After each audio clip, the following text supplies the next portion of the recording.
with a soft touch. Lesson number 1. A mean kick. Lesson number 2. And his own special brand of diplomacy. Hello everybody, welcome back to Screenstars. I'm here today to bring you another classic Chuck Norris review. Today I'm taking a look at the 1990 Chuck Norris sequel, Delta Force 2, The Columbian Connection. And it stars, of course, Chuck Norris with John P. Ryan, Billy Drago and Richard Jekyll. This is the sequel to the very popular Delta Force that was released some years previously, and it is a film I have reviewed fairly recently on this channel. Now, this film focuses on Chuck Norris's Delta Force team. However, this time they are asked to help the US with the drug war, if you like. There is a fictional country that is sending over mountains of drugs over to the US, and it is being facilitated by Ramon Cota, who is a drug warlord, very vicious and ruthless. And the DEA basically is making no headway with them. They can't make any progress, so they try and bring the Delta Force on board, which essentially leads to a confrontation between Chuck Norris and Ramon Cota, as the Delta Force are given a very, very small window where they can go into this fictionalized country and take apart their drug operation. Right. What are my thoughts on Delta Force 2, The Columbian Connection? And this is, again, one of the earliest Chuck Norris films that I saw. I saw this way before I saw the Delta Force. This was one of those that certainly in the UK was featured prominently, like in the video stores. You know, there were posters up everywhere, and you know, I kind of knew who Chuck Norris was, but you know, I didn't really have a lot of idea and that kind of stuff. So this was definitely one of the first Chuck Norris films that I saw, and I used to watch it quite a lot when I was young. Now watching it, I know it's a long time since I've seen this film, but watching it for this review, you can see that fundamentally this is a flawed film compared to the first. The first one had obviously a bigger budget, and for me it actually really quite impressed me, the first Delta Force. It was far better than I expected it to be. This one is a very typical direct-to-video sequel that you see a lot of these days, I suppose. But that doesn't necessarily mean that this is a bad film. I don't necessarily think this is what you would call a really bad or terrible film. There are definitely moments in this film that do make it highly entertaining. It just, compared to the first one, it feels a significantly cheaper film, and that's not really a surprise.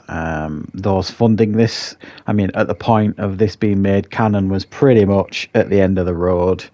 There probably was zero budget here with this film. I mean, Chuck Norris wasn't even going to star in this film. It was going to be Michael Dudikoff and Steve James, I think, and he didn't like the script, Chuck Norris, and then he agreed to come on board, and kind of they changed it all around. His brother directed it, Aaron Norris, this. So there are moments that make this film definitely very, very entertaining. The moment where they kidnap Ramon Cota on the aeroplane and kind of chuck him out without the parachute is quite fun and entertaining. And then it kind of turns into like a revenge tale, because Ramon Cota, who's played brilliantly by Billy Drago, who's always played a fantastic villain.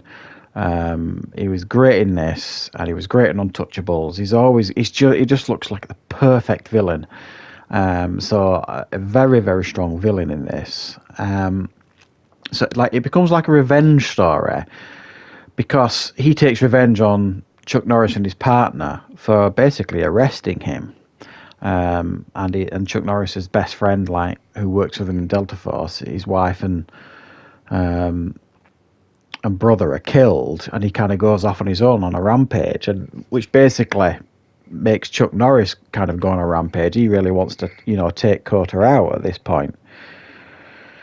So you've got like Delta Force by the end of the film going at it a two-pronged attack. You've got Delta Force kind of going into this country, this fictional country, to try and disrupt the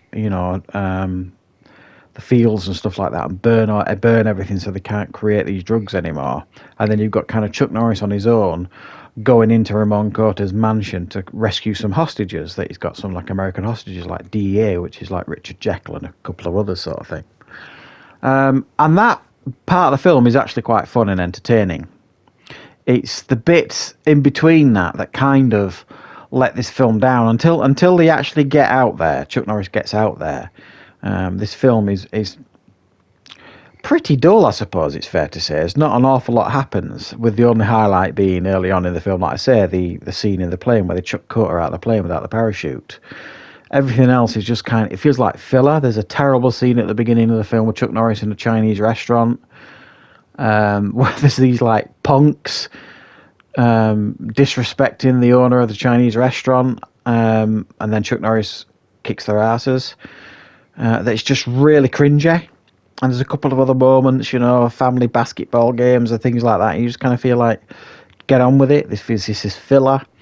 But the last 30-40 minutes of the film is quite entertaining. And you get to see Chuck Norris really do some full-on martial arts. You know what I mean? You get to see him do like a training exercise with his Delta Force men, where you get to see him really, show off his martial arts skills. And then there's a couple of really good fights when he gets to the island, especially with Ramon Cortez' bodyguard and things like that. So this film isn't without its moments and isn't without entertaining parts to it. It's just, it feels significantly cheaper, and it almost doesn't feel like it's even related to the first film to a large degree. It probably would have served it better to kind of rename it something else and give the character a different name, sort of thing, and just, I don't know, call it something else to kind of connect it to the first one. It feels like it's a bit of a disservice to the first one because they feel like two completely separate films. And the music in this Delta Force 2 is really cheap. It literally feels like someone's like on a Casio sort of thing doing the music. It's really, really bad. So I think if you're a diehard fan of Chuck Norris, this is obviously a no-brainer. There are entertaining moments in this film. But if you're one of these people that have, like, I don't know, watched the Delta Force for the first time and you're thinking, wow, that was good, that was quite impressive, you're probably in for a bit of a wake-up call with Delta Force 2, because they are very, very different films in quality for the most part and scope. The first Delta Force feels far more epic. This one feels far more enclosed, and you can tell that there are definite budget constraints here with this film. But Chuck Norris tries his best with it, this film. I think that's fair to say. He does try his best with it, and he does stand out in the film quite a bit. He's pretty decent in it. But he has gone on record as well to say that he's not a fan of this film. And also, interestingly, and very, very tragically, 5 crew members died in a helicopter crash while they were making this film. And I do believe the film is dedicated to them. So that's very, very sad. I mean, imagine that if that happened these days, it'd be a scandal. It'll be all over the place.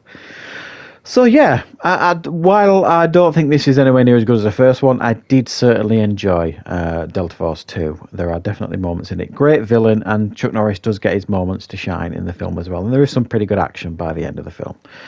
So thanks for watching, guys. I hope you enjoyed my review for Delta Force 2, The Columbian Connection. I will, of course, be back with more reviews, Chuck Norris reviews as well, on the channel very, very soon.